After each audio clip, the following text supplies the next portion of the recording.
Hello guys, how are you. मैं भूपेंद्र सिंह।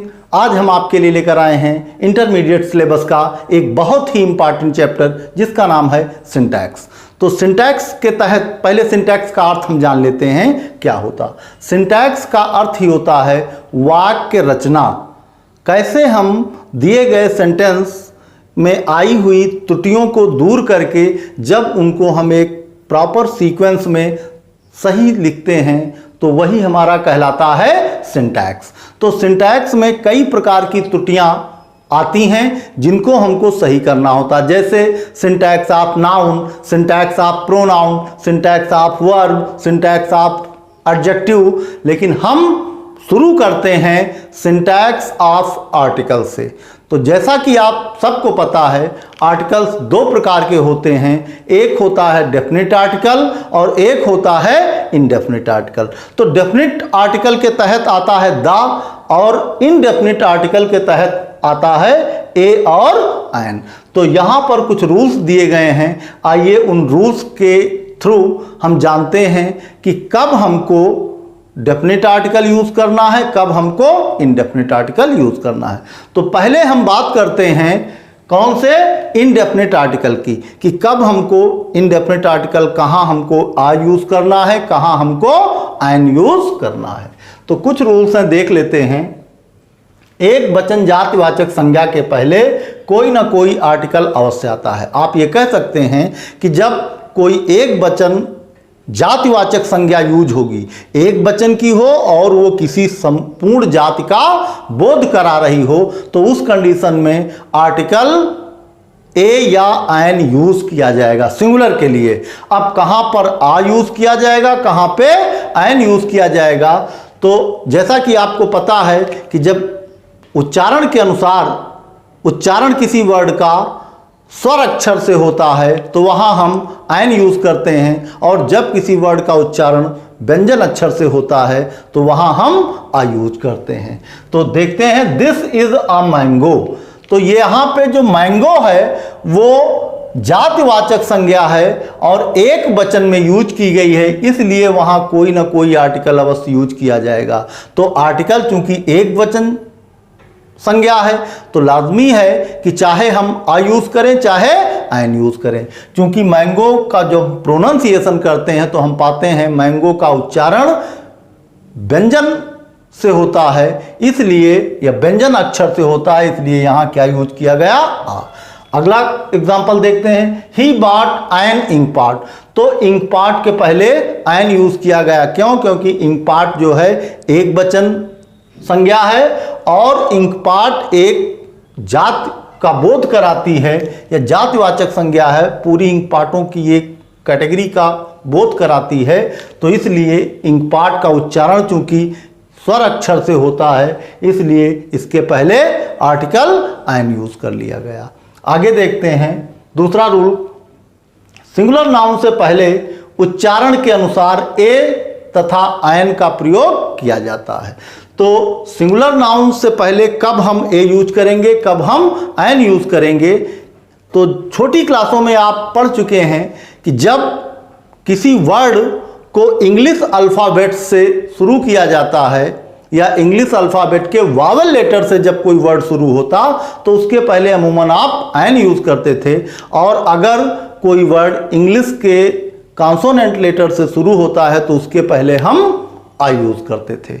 लेकिन चूंकि अब हमको देखना है कि उच्चारण उसका स्वर से होता या व्यंजन से।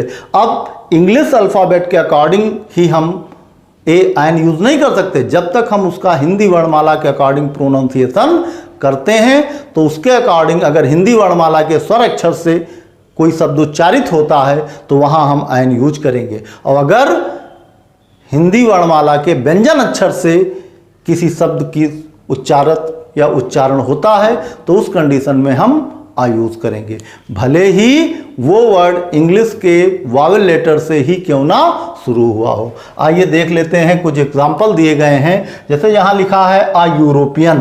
तो यूरोपियन में ई लेटर से यूरोपियन वर्ड जो है उसकी शुरुआत हुई है ई वर्ड से, और ई हमें इंग्लिश अल्फ़ाबेट में वावेल में मिलता है, जैसा कि पता हमें वावेल कौन कौन से होते हैं, ए ई आई ओ यू।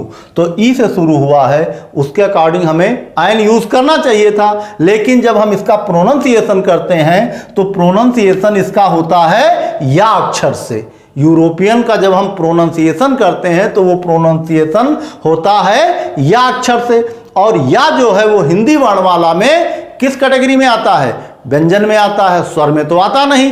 तो व्यंजन अक्षर से इसका उच्चारण होने के कारण इससे पहले आ यूज किया गया है, भले ही ये वर्ड इंग्लिश अल्फाबेट के वावेल लेटर से क्यों ना शुरू हुआ हो। अगला एग्जांपल देखते हैं, अ यूजफुल बुक। यहां पे यूजफुल, यू जो है वो इंग्लिश अल्फाबेट का वावेल है, और जब प्रोनाउंसिएशन करते हैं यूजफुल का तो हमें हिंदी वर्णमाला के या अक्षर से इसका उच्चारण मिलता है, और या जो है वो हिंदी वर्णमाला का किस में आता है, व्यंजन में आता।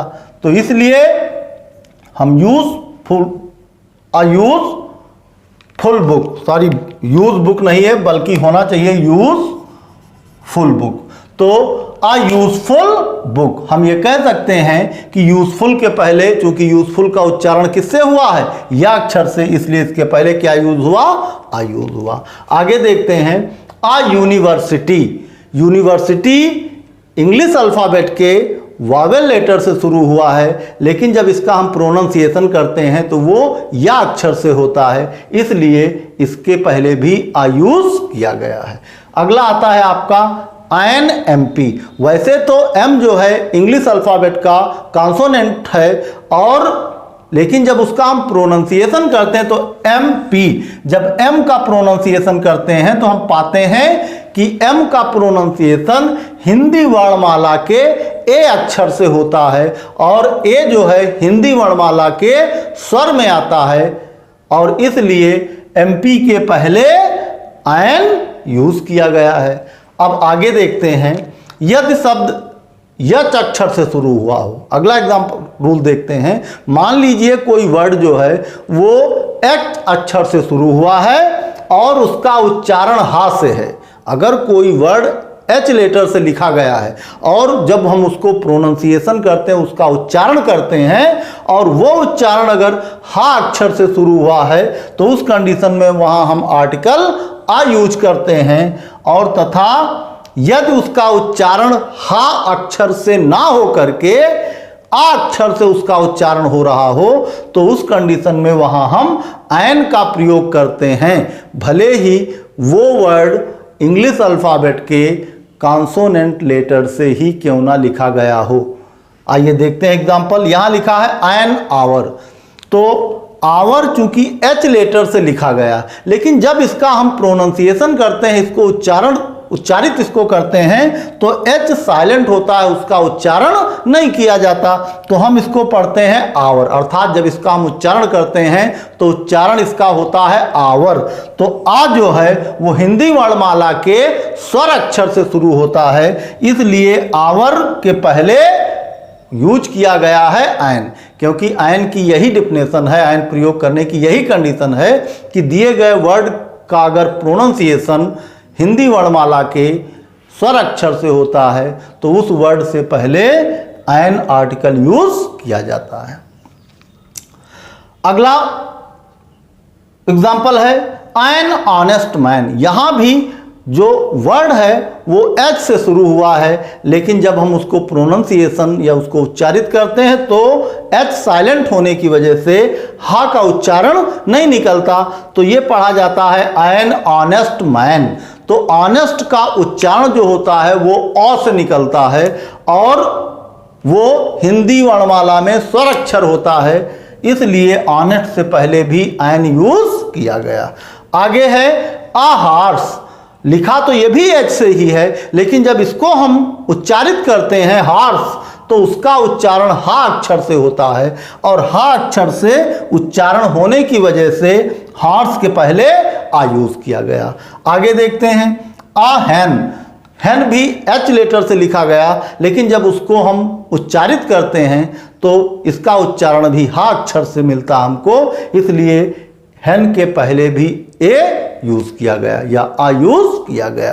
तो ये कुछ इनडेफिनिट आर्टिकल्स हैं जो हमें प्रयोग करने होते हैं, लेकिन इनका प्रयोग डिपेंड करता है उस वर्ड के उच्चारण पे जिस वर्ड से पहले इनको यूज किया जाता है। ये जरूरी नहीं है कि ए एन हर वर्ड के पहले यूज होगा, मतलब ये वो आर्टिकल्स हैं, इनका प्रयोग जहां आवश्यकता होगी वहां होगा, लेकिन ये जरूरी नहीं है कि हर उस वर्ड से पहले हो जिसका उच्चारण एच ना हो करके या हा ना हो करके आ हो रहा हो। हाँ, वो वर्ड अगर आपके नाउन हैं, सिंगुलर में यूज हुए हैं, तो उन वर्डों के पहले ही आ या एन यूज किया जाता। जो नाउन किसके होते हैं? सिंगुलर के। प्लूरल के साथ हम इसका यूज नहीं कर सकते। तो ये तो बात हुई इनडेफिनिट आर्टिकल की। और अब हम बात करते हैं डेफिनिट आर्टिकल्स की। डेफिनिट आर्टिकल्स में हमारा आता है द। तो हम देखते हैं कहां हम डेफिनिट आर्टिकल यूज करेंगे, किन कंडीशंस पे डेफिनिट आर्टिकल्स यूज किए जाते हैं, कहां यूज किए जाते हैं और कहां इनका यूज वर्जित है। आइए आगे देखते हैं। तो आइए देखते हैं कि किन कंडीशन पर या किन नाउन से पहले हम डेफिनिट आर्टिकल द का प्रयोग करते हैं। यहां पे दिया हुआ है material noun, proper noun and abstract noun से पहले आर्टिकल प्रयोग नहीं किया जाता। तो आप ये कह सकते हैं कि अगर आपका नाउन या आपकी संज्ञा कोई मटेरियल नाउन हो, मटेरियल नाउन का मतलब हुआ कि जिन चीज़ों से कोई दूसरी चीज़ बन सकती है उसको हम कहते हैं मटेरियल नाउन। जैसे आपका गोल्ड हुआ, सिल्वर हुआ, ये सारी चीज़ें किस में आती हैं? मटेरियल नाउन में। तो एक तो मटेरियल नाउन से पहले द का प्रयोग सामान्य अर्थों में नहीं किया जाता, या मटेरियल नाउन से पहले सामान्य अर्थों में आर्टिकल का प्रयोग नहीं किया जाता। और प्रॉपर नाउन से पहले भी, प्रॉपर नाउन क्या है? कोई भी नाम, राम, श्याम, मोहन, गीता, मीता, रीता, कोई भी नाम आप कह लो, प्रॉपर नाउन से पहले किसी भी कंडीशन में कोई आर्टिकल यूज नहीं किया जाता। और उसी तरह अब्स्ट्रैक्ट नाउन, अब्स्ट्रैक्ट नाउन होती हमारी भाववाचक संज्ञा। तो अब्स्ट्रैक्ट नाउन से पहले भी हम कोई आर्टिकल यूज नहीं करते हैं। तो ये तो वो कंडीशन है कि इन चीज़ों से पहले हमें सामान्य अर्थ में या सामान्यतः इनका प्रयोग से पहले या सामान्यतः इन नाउन से पहले, चाहे वो अब्स्ट्रैक्ट हो, चाहे मटेरियल हो, चाहे प्रॉपर हो, इन नाउन के पहले सामान्य अर्थों के लिए हम या सामान्य अर्थ में हम आर्टिकल यूज नहीं करते। लेकिन हाँ, ऐसा भी नहीं कि हम इनके पहले किसी भी कंडीशन में द यूज नहीं कर सकते या आर्टिकल द यूज नहीं कर सकते किसी कंडीशन में, ऐसा भी नहीं। हाँ, एक कंडीशन है कि अगर अब्स्ट्रैक्ट नाउन से पहले या अब्स्ट्रैक्ट नाउन का प्रयोग किसी विशेष व्यक्ति के लिए किया गया हो, तो उस कंडीशन में हम आर्टिकल द यूज कर सकते हैं। जैसे एक एग्जांपल आप देख लें, honesty is the best policy दिया गया है, honesty is the best policy. तो ये द आप मत देखिएगा, क्योंकि ये द जो है ये बेस्ट से पहले यूज हुआ है। बेस्ट हमारी सुपरलेटिव डिग्री, हम बात कर रहे हैं आर्टिकल की। तो यहां पर ऑनेस्टी से पहले आर्टिकल द यूज नहीं हुआ है और ना होगा सामान्य अर्थों में। लेकिन यही सेंटेंस अगर हमको ऐसे कहना हो कि the honesty of Ram, the honesty of Ram can not be doubted, मतलब राम की ईमानदारी पर शक नहीं किया जा सकता। तो उस कंडीशन में हम ऑनेस्टी से पहले द यूज कर सकते हैं, आर्टिकल यूज कर सकते हैं। लेकिन कब? जब उस ऑनेस्टी का प्रयोग किसी विशेष व्यक्ति के लिए दर्शाया गया हो, सामान्य अर्थों में उसका प्रयोग न किया गया हो, क्योंकि यहां ऑनेस्टी सबके लिए नहीं कही गई, ये ऑनेस्टी की गई है, कही गई है किसके लिए? राम के लिए। तब जब कोई अब्स्ट्रैक्ट नाउन किसी विशेष व्यक्ति के लिए यूज किया जाता है, उस कंडीशन में हम अब्स्ट्रैक्ट नाउन के पहले द यूज कर सकते हैं। जैसे the honesty of Ram can not be doubted. तो यहां कुछ एग्जाम्पल दिए गए हैं ये बताने के लिए कि अब्स्ट्रैक्ट नाउन, मटेरियल नाउन और प्रॉपर नाउन से पहले आर्टिकल यूज नहीं होता। जैसे दिया गया है ही गिव मी एडवाइस, तो यहां एडवाइस के पहले हम कोई कंजक्शन यूज नहीं करते। हां, आपको जब ये सेंटेंस दिया गया होगा सिंटैक्स के तहत इनकरेक्ट फॉर्म में, तो वहां किया क्या जाता है कि ही गिव मी एन एडवाइस, दे दिया जाता sentence he give me an advice. तो अगर आपको ये जानकारी है कि एडवाइस क्या है, एडवाइस आपका अब्स्ट्रैक्ट नाउन है और अब्स्ट्रैक्ट नाउन के पहले सामान्य अर्थों में कोई आर्टिकल यूज नहीं होता। इस चीज की जब आपको जानकारी होती तो आप वहां से एन क्या करते हैं, रिमूव कर देते हैं, सेंटेंस आपका सही हो जाता है। अगला देखिए, honesty is the best policy, ईमानदारी सबसे बड़ा धन है या सबसे बड़ी पॉलिसी क्या है, ऑनेस्टी, ईमानदारी। तो जब इसी सेंटेंस को सिंटैक्स आर्टिकल के लिए दिया जाता तो क्या जाता है, ऑनेस्टी से पहले आर्टिकल यूज कर लिया जाता है और सेंटेंस लिख दिया जाता है the honesty is the best policy. तो उस कंडीशन में आपको ये जानकारी होनी चाहिए कि अब्स्ट्रैक्ट नाउन से पहले हम सामान्य अर्थों में आर्टिकल यूज नहीं करते हैं। इसका एक एग्जांपल और है, love is its own reward, और यहां पे दिया है virtue is its own reward, मतलब गुण जो है वो अपने आप में एक बहुत बड़ा पुरस्कार है। तो यहां वर्च्यू से पहले भी द लगा दिया जाता है जब सेंटेंस आपको इनकरेक्ट फॉर्म में देना होता है।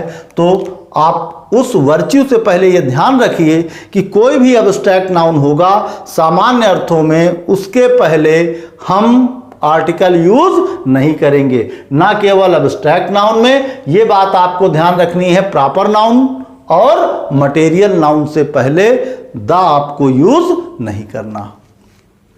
अगला देखते हैं, जब एक वचन की संज्ञा संपूर्ण जाति का बोध कराए, मतलब सिंगुलर नाउन का कोई सिंगुलर नाउन हो और वो पूरे जाति का या पूरी अपनी बिरादरी का बोध कराए, पूरी जाति का बोध कराए, तो उससे पहले आर्टिकल द का प्रयोग कर लिया जाता है।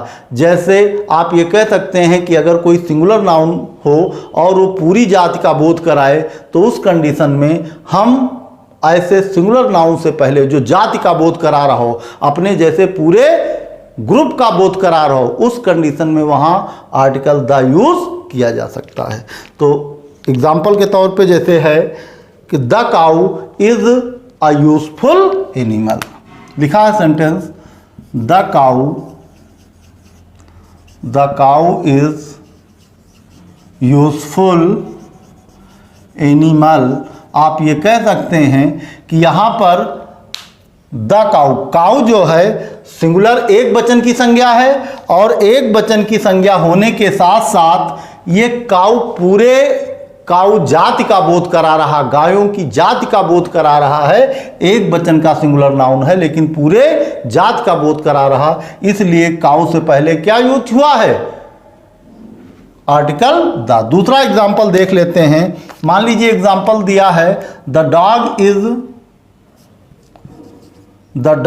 Is the conjunction use, sorry the article use किया गया, the dog is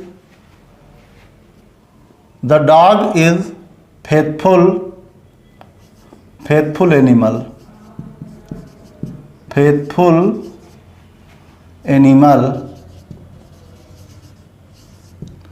the dog is a faithful animal. तो यहां पर डॉग के पहले आर्टिकल द यूज किया गया क्योंकि डॉग जो है वो सिंगुलर नाउन है और वो पूरे ग्रुप का या पूरी जाति का बोध करा रहा है, इसलिए सिंगुलर नाउन से पहले भी क्या यूज किया गया है, सिंगुलर नाउन से पहले आर्टिकल द यूज कर लिया गया है। अगला रूल्स देखते हैं, gulfs, rivers, seas, mountain ranges से पहले और इनके अलावा पवित्र ग्रंथों के, इसका भी आप ध्यान रखिए, पवित्र ग्रंथों से पहले आर्टिकल द यूज किया जाता है।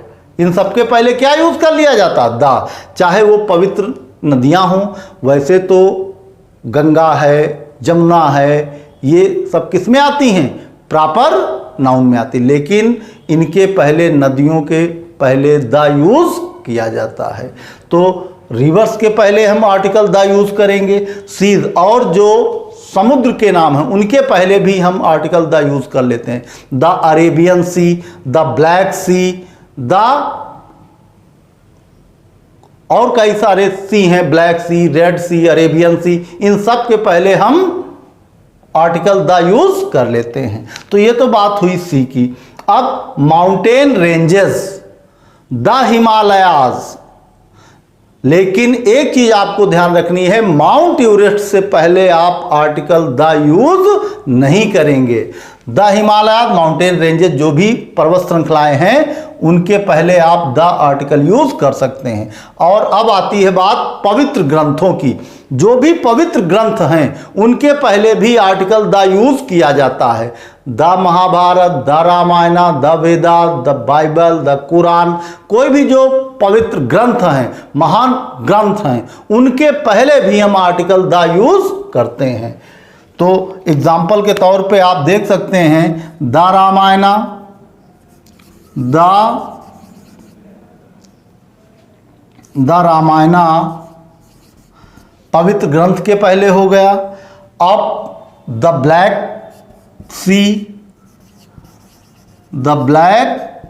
सी, यहां भी समुद्र के नाम से पहले क्या यूज किया गया है? Article the. यहां पवित्र पुस्तक के नाम से पहले आर्टिकल द यूज किया गया है। और जो माउंटेन रेंजेज और सीज हैं, रिवर्स हैं, द गंगा, आप कह सकते हैं द गंगा, नदियों के नामों से पहले भी द यूज किया जाता है या article, definite article the use किया जाता। अब आइए, सुपरलेटिव डिग्री से पहले हमेशा द यूज किया जाता है। सुपरलेटिव डिग्री से पहले सदैव डेफिनेट आर्टिकल द यूज किया जाता है। जैसे एक पीछे दिया गया है कोई एग्जाम्पल बेस्ट वाला, या the dog is faithful animal. चलिए ये देखिए, honesty is the best policy. यहां पे बेस्ट क्या है? Superlative degree. तो बेस्ट से पहले आर्टिकल द यूज हुआ है। और एग्जाम्पल देख लेते हैं। सुपरलेटिव डिग्री जो भी होगी उसके पहले हमेशा आर्टिकल द यूज आपको मिलेगा। जैसे Ramesh is the tallest boy in the class, Mohan is the tallest, Mohan is the tallest boy in the class, Rohan is the wisest boy in the class, Rohan is the wisest boy in group या in this family. इस परिवार में रोहन जो है वो सबसे wisest boy है, सबसे बुद्धिमान लड़का है। या mount Everest is the highest peak in the mountain. आप जो भी सुपरलेटिव डिग्री जहां यूज की जाएगी उसके पहले आप आर्टिकल द यूज कर सकते हैं। तो ये तो रूल्स हो रहे हैं। हम जब प्रैक्टिस सेट करवाएंगे तो उसमें कई सारी चीज़ें आपको एक साथ देखने को मिल जाएंगी, लेकिन रूल्स के साथ हम कई ज़्यादा एग्जाम्पल नहीं दे सकते क्योंकि उसकी लिमिटेशन है। हाँ, जब प्रैक्टिस सेट करवाएंगे तो उस प्रैक्टिस सेट में आपको कई सारे एग्जाम्पल एक साथ देखने को मिलेंगे। अब आगे देखते हैं कि और वो कौन कौन सी कंडीशंस हैं जहां हम डेफिनेट आर्टिकल द यूज करते हैं। तो दिया गया है कंपैरेटिव डिग्री में भी। वैसे तो सुपरलेटिव डिग्री से पहले बताया गया है कि डेफिनेट आर्टिकल द यूज करना कंपलसरी है। यहां पर बताया गया है कंपैरेटिव डिग्री में भी एडवर्ब की तरह प्रयोग होने वाले शब्द से पहले आर्टिकल द यूज किया जाता है।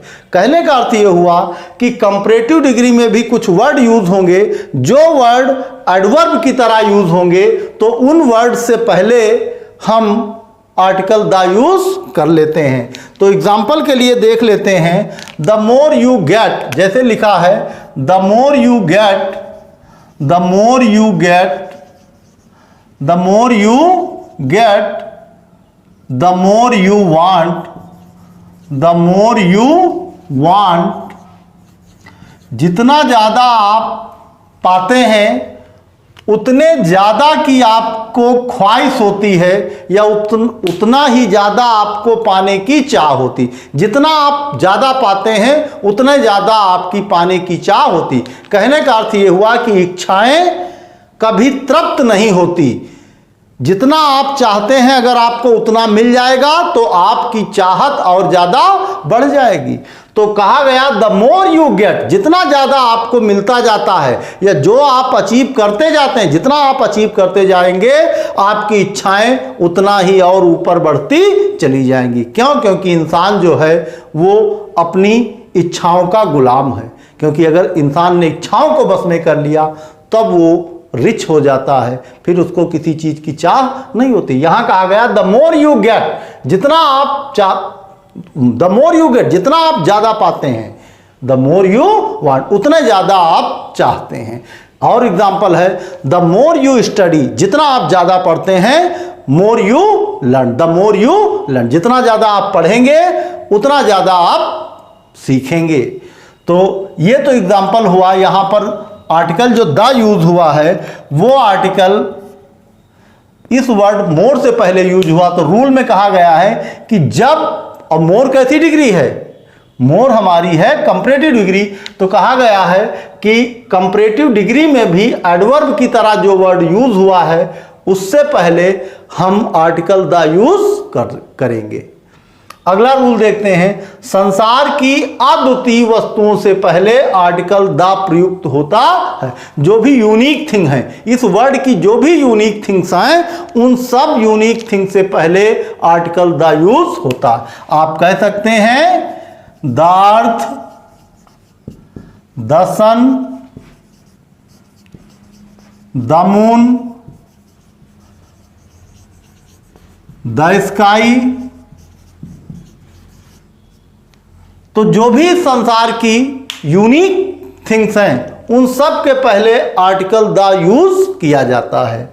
आगे देखते हैं, दिशा से पहले यदि प्रीपोजिशन हो, मतलब कोई भी दिशा यूज की गई है, अगर दिशा से पहले कोई प्रीपोजिशन यूज हुआ है तो हम उस दिशा से पहले आर्टिकल द यूज करेंगे। जैसे एग्जांपल देख लेते हैं। मान लीजिए आपका सेंटेंस है द सन राइजेस, द सन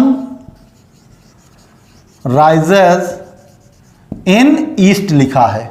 तो यहां ईस्ट से पहले क्या यूज हुआ है? प्रीपोजिशन। तो हम कह सकते हैं कि अगर दिशा से पहले कोई प्रीपोजिशन यूज होगा तो दिशा से पहले आर्टिकल लगाना आवश्यक होगा। तो the sun rises in the east, ये द जो है ये हमारा आर्टिकल हुआ, in the east. And sets, आप इसी में ये भी जोड़ सकते हो, and sets in the west, in the west. तो आप कह सकते हैं कि इस सेंटेंस में जो दिशा के नाम है उनसे पहले प्रीपोजिशन यूज हुआ है, इसलिए दिशा से पहले आर्टिकल लगाना आवश्यक है। और ये भी आर्टिकल यूज हुआ है। तो यहां चूंकि सन क्या है? Unique thing. तो जैसा बताया गया रूल में, यूनिक थिंग से पहले हमको आर्टिकल द यूज करना है। आगे देखते हैं, जब किसी नाम की उपमा दी गई हो, जब किसी को किसी की नाम की उपमा दी जाए तो वहां उस कंडीशन में जो उपमा वाला नाम है उससे पहले हमको द यूज करना है। तो जैसे एग्जाम्पल के लिए हम कह सकते हैं Mumbai is the Manchester of India. Mumbai is, example देख लेते हैं, Mumbai is the Manchester of India. Mumbai is, अब ये कंजक्शन यूज होगा क्योंकि मैनचेस्टर जो है मुंबई को ही उपमा दी गई है, किसकी? मैनचेस्टर की। तो Mumbai is the Manchester of India, Mumbai is the Manchester of India. तो हम ये कह सकते हैं यहाँ पे मैनचेस्टर जो है वो उपमा दी गई है मुंबई को, किसकी? मैनचेस्टर की। तो हम मैनचेस्टर से पहले आर्टिकल द यूज़ करते हैं। इसी तरह और जिसको भी उपमा दी गई होगी किसी दूसरे नाम की और दूसरा नाम हमें यूज़ करना होगा, उसके पहले हम आर्टिकल द यूज़ करते हैं। तो ये तो कुछ एग्जाम्पल हुए जिनके माध्यम से हमने सीखा कहाँ हमें डेफिनेट आर्टिकल द यूज़ करना है और कहाँ हमें आर्टिकल यूज़ नहीं करना है।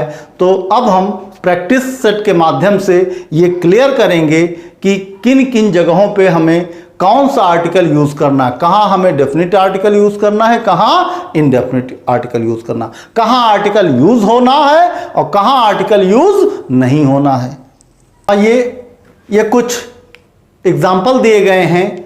इन एग्जाम्पल्स के थ्रू हम यूज़ ऑफ या सिंटैक्स ऑफ आर्टिकल चेक करते हैं कि दिए गए सेंटेंसेस में आर्टिकल संबंधी त्रुटियां कहां कहां पर हैं। जैसे पहला सेंटेंस दिया गया है, my friend is in a great trouble, मेरा मित्र बड़ी मुसीबत में है, बहुत परेशानी में है। तो याद रखिए इन ग्रेट ट्रबल होता है, इन अ ग्रेट ट्रबल नहीं होता। तो हम ये कह सकते हैं अगर इस दिए गए सेंटेंस से हम इस ए को हटा दें तब हमारा सेंटेंस करेक्ट हो जाएगा। फिर हम कह सकते हैं my friend is in great trouble, और इस तरह हमारा ये सेंटेंस जो है ये करेक्ट हो जाएगा। कब? जब हम ग्रेट से पहले आ हटा देंगे। दूसरा सेंटेंस है कि the virtue is its own reward. तो बताया गया है कि मटेरियल नाउन से पहले और अब्स्ट्रैक्ट नाउन के पहले साथ साथ प्रॉपर नाउन से पहले हम आर्टिकल यूज नहीं करते हैं। और यहां वर्च्यू हमारा क्या है? Abstract noun. तो भाववाचक संज्ञा, तो हम कह सकते हैं कि अब्स्ट्रैक्ट नाउन से पहले हम आर्टिकल यूज नहीं करते। तो यहां पर ये जो आर्टिकल द यूज हुआ है इसको यूज नहीं करना, तब आपका सेंटेंस करेक्ट हो जाएगा कि virtue is its own reward. अगला देखते हैं, the gold is a precious metal. तो अभी ऊपर ही बताया गया है कि सामान्य अर्थों में मटेरियल नाउन और प्रॉपर नाउन और साथ साथ अब्स्ट्रैक्ट नाउन के पहले आर्टिकल यूज नहीं किया जा सकता। और यहां गोल्ड क्या है? गोल्ड भी हमारा मटेरियल नाउन है। तो सामान्य अर्थों में गोल्ड के साथ मटेरियल यूज नहीं किया जा सकता। तो हम कह सकते हैं यहां पे आर्टिकल जो द यूज हुआ है इस आर्टिकल को यहां पे यूज नहीं किया जा सकता। लिखा जाएगा sentence gold is a precious metal, क्योंकि सब लोग जानते हैं कि सोना एक प्रेसियस मेटल, सोना एक कीमती धातु है। अगला देखते हैं, iron is ion useful metal.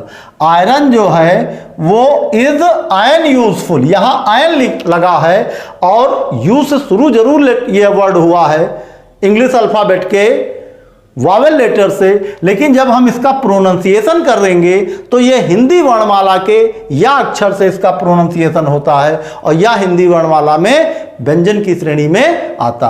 तो हम ये कह सकते हैं यूजफुल से पहले आयन यूज नहीं किया जा सकता, बल्कि यहां हमको क्या यूज करना है?